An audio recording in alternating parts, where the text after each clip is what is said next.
Doit-on encore parler de justice pour mineurs quand ces mêmes mineurs sont en gros, des assassins? C'est la question qu'il faut se poser après ce qui s'est passé avec la mort d'Elias, vous savez, qui est sorti de son entraînement de foot, à qui on a demandé son téléphone portable et qu'il n'a pas voulu donner et qui s'est pris un coup de couteau qui l'a tué.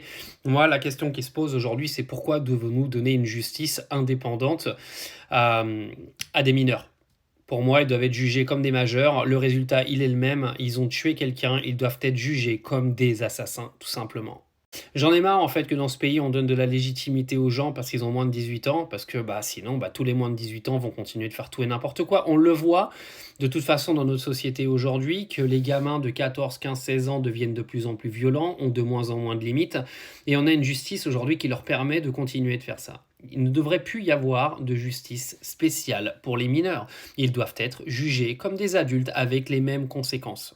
Parce que là, vous connaissez déjà l'affaire. Les deux là, qui ont tué Elias, dans quoi 2 ans, ils sont remis dans la rue. Et dans 2 ans, ils recommencent. Et on viendra dire, ah, ils avaient un passif judiciaire, ils avaient déjà tué quelqu'un et on les a pas sanctionnés à l'époque. Et continuons de laisser les gens faire tout et n'importe quoi en leur donnant des droits à chaque fois. Moi, je suis désolé, ces deux gars-là doivent aller en tôle. Ils doivent purger minimum 10 ans. Qu'ils en aient 15, qu'ils en aient 16, qu'ils en aient 28, j'en ai rien à foutre. Je ne veux pas de ces gens-là dans la société. Je ne veux pas de ces gens-là au milieu des enfants de ma famille, clairement.